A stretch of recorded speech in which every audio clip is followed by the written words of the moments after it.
What is up, everyone? This is the Jose Show. I hope everyone's having a fantastic Tuesday. Well, it is really nice to do a show like this, isn't it? Well, I have a lot of hot tea to spill on today's episode, a lot of juicy stories, and one of them is really interesting. So let's get started, shall we? Alrighty then, let's start off with Wendy Williams. As we all know, Wendy Williams has been gone from her talk show for the past 5 months now. And the last time she was ever in her talk show was at the very end of season 13, which was this past July. Well,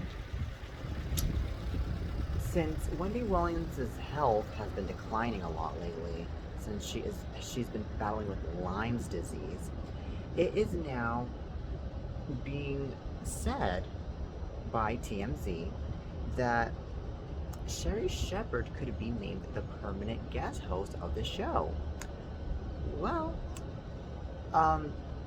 starting in September of 2022, if Wendy Williams' health still keeps on declining and is unable to return to the show, then Sherri Shepherd could be named the permanent guest host of that show. And possibly she could later on be named the permanent host of that show. Which, by the way, it's good news for all the Sherri Shepherd fans out there that love to see Sherri Shepherd on that show. Now, here's how it's going to work. Well,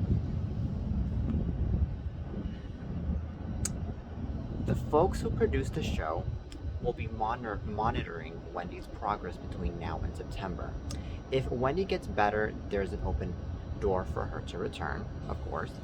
If, however, it appears she is unable to return, then they would change the name of the show as early as September, which will mark the 15th season of the show. Okay, so this is my opinion on this. I feel like Sherri Shepherd would be an awesome addition to the Wendy Williams show. She would be an awesome permanent host for that show because she has humor, she has class, she has she's very funny, and of course we all saw her on The View, so I mean that's already a good example of how great of a host she is. And I permanently think that Sherri Shepherd would also be great, with was very great, with all the fans out there that are, in that show. Yeah, you know what?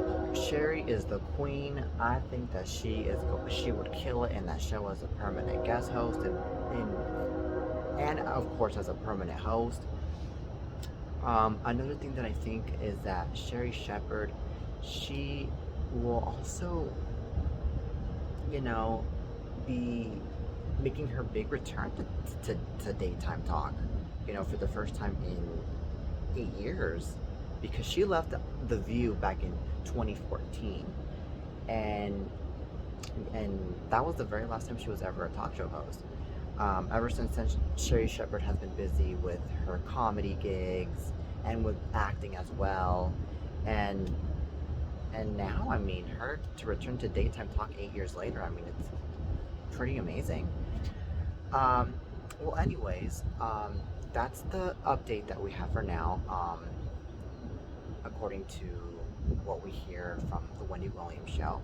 So we're just gonna have to wait and see what's next, if it's really gonna be true that if it's really gonna happen that Sherri Shepherd is gonna end up being the permanent guest host by September of this year. So we're just gonna have to wait and see. Alrighty then.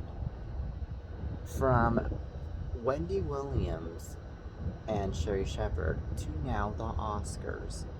Well, this morning the Oscar nominations were announced, and we got a lot of surprises and a lot of snubs.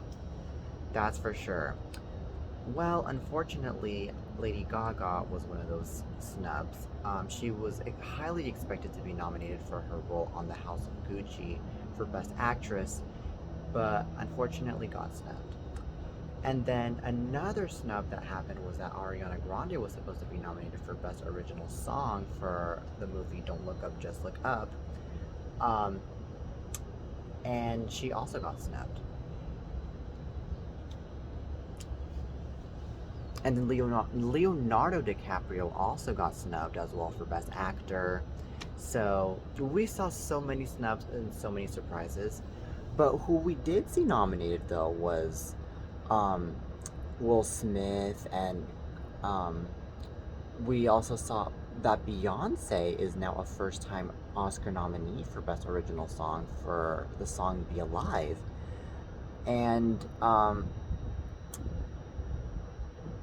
we also see that Denzel Washington got a nomination for The Tragedy of Macbeth, Andrew Garfield for Tick Tick Boom, Benedict Cumberbatch, Javier Bardem. We saw that Jessica Chastain, Olivia Colman, Penelope Cruz, Nicole Kidman, Kristen Stewart got nominations as well for Best Actress. Um, and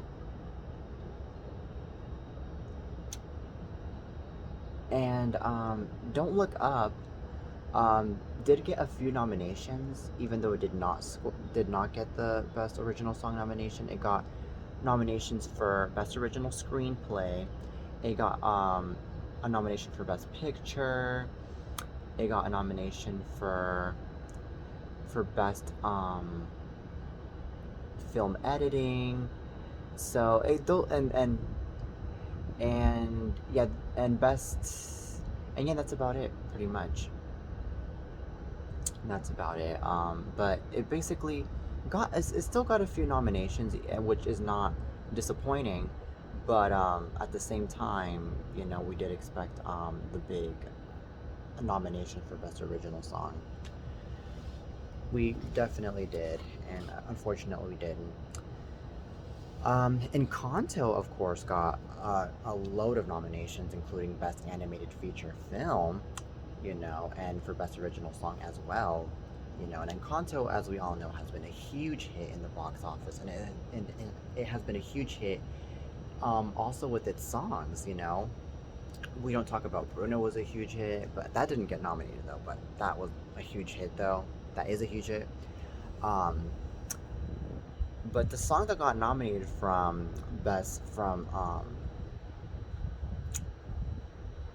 Encanto was called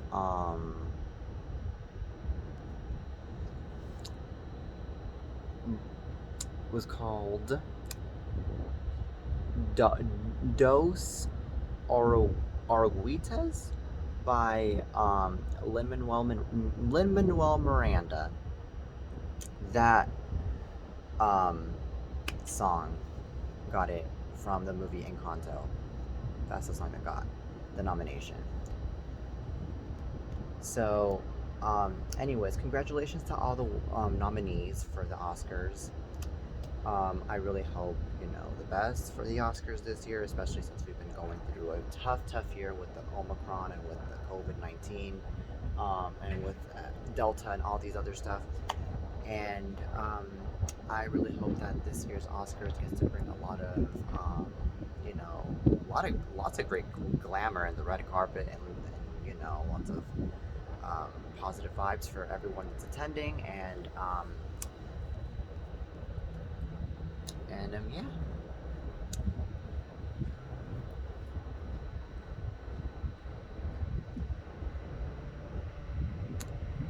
So this year's Oscars are going to be sometime in March.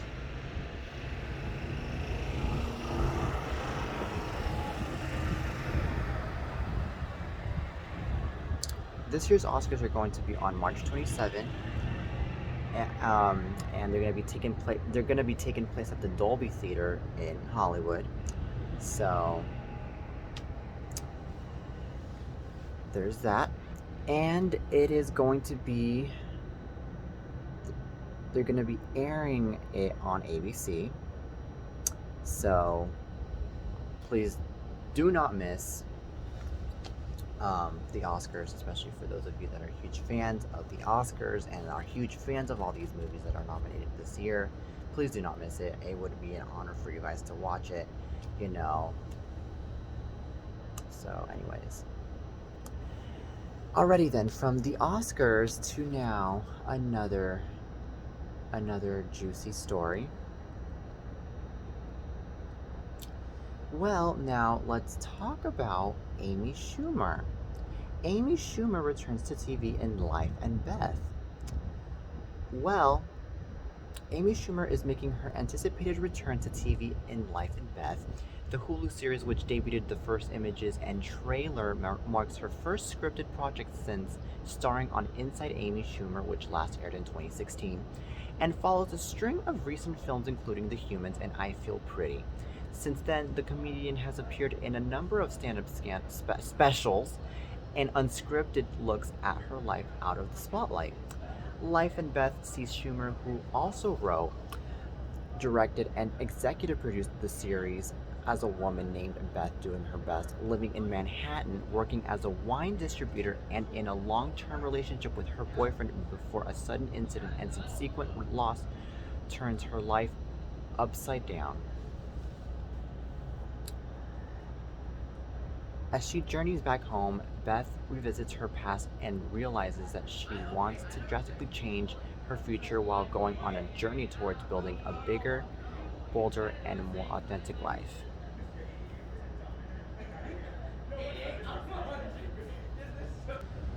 Alrighty then. So that's the deets on what's going on with Amy Schumer, which I think is pretty awesome that she's returning to television for the first time in 6 years. Because Amy Schumer, she is a phenomenal comedian. She is a phenomenal actress. She is hilarious. And we all need light, on TV these days. We all need, some laughter and some fun vibes. And I think that Amy Schumer definitely brings those vibes. And then another thing that I think is that Amy Schumer, I feel like she, in my opinion, I feel like she is more than ready and she is more than happy to return to television because, after 6 years of being gone from whatever you're doing, it can be television, it can be music, it could be whatever, that's when that's when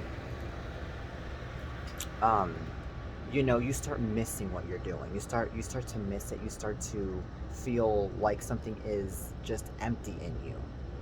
And I feel like now she's finally, going back to those good old days where she's like, you know what?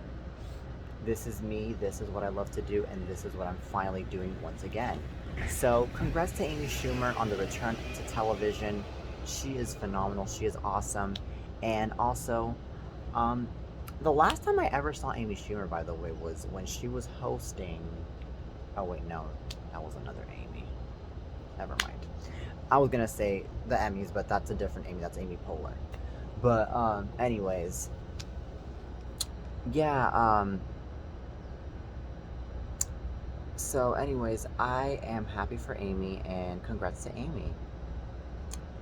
Alrighty then, from Amy Schumer returning to television, to now Queen Elizabeth. Queen Elizabeth uses late husband Prince Philip's cane at official royal event. Well, Elizabeth made her first public appearance of the new year on Saturday, hosting a reception at her Sandringham House estate on the eve of her accession day. The occasion marked Elizabeth's 70th year on the throne, her platinum jubilee, which will be celebrated with much fanfare this June. As she stepped out for the private reception, Her Majesty wore a light blue dress with floral embellishments and carried the cane with her as she greeted guests, received gifts, and cut a cake decorated with the Platinum Jubilee's official emblem.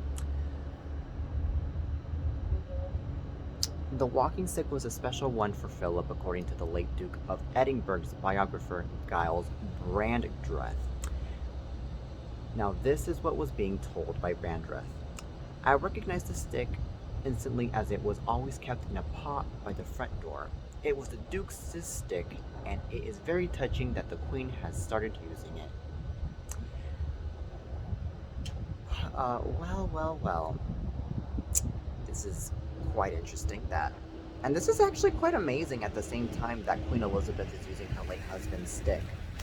Because, you know,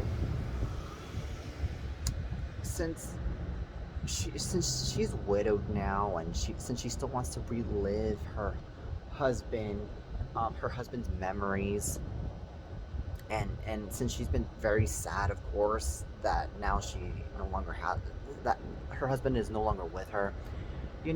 I think it's perfectly normal and it's perfectly fine for her to use something that used to belong to her husband and to, you know, relive the stuff that her husband had.